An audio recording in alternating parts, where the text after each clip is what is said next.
Every year, resourceful industrialists and gadgeteers bestow upon the housewife more appliances calculated to make her work easy and provide leisure for her and her family.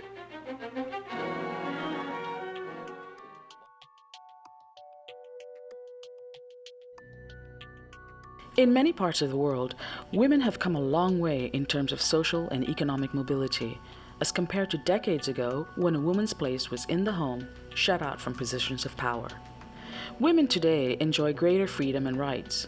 They have access to education and employment, and in some countries, they even have increased visibility in politics, traditionally a male-dominated sphere.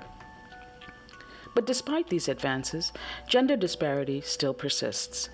Today, one of the most hotly debated issues among scholars and leaders in the corporate and political world is the gender gap. According to a report published by the World Economic Forum entitled The Global Gender Gap, female underrepresentation in political leadership and the highest paying jobs still persists.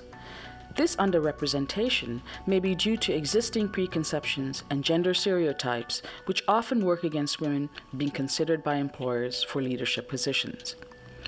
Women in Charge, an article published in IMF's Finance and Development magazine, discusses this underrepresentation of women in leadership positions. According to the authors, as a way to remedy this, many countries have introduced controversial quota initiatives to increase women's leadership roles, both in the political arena and in some countries on corporate boards.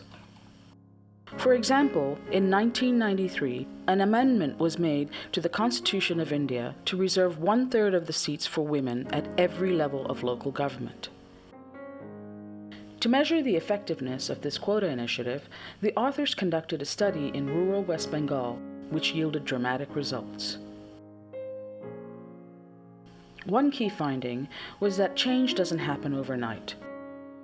It was only after mandated and repeated exposure to female leaders that voters' attitudes and perceptions changed. They came to the understanding that women can be effective and competent leaders.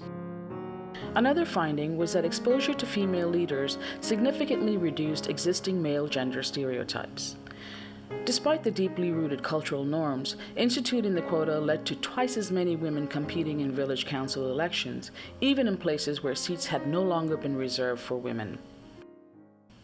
Finally, and perhaps the most important finding of the study, revealed that repeated exposure to female leadership reduced the gender gap, not only by raising the aspirations of parents for their girls, but also those aspirations that girls had for themselves.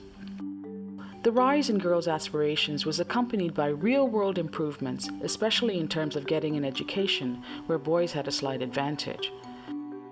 Remarkably, this gap was entirely erased after repeated exposure to female leadership.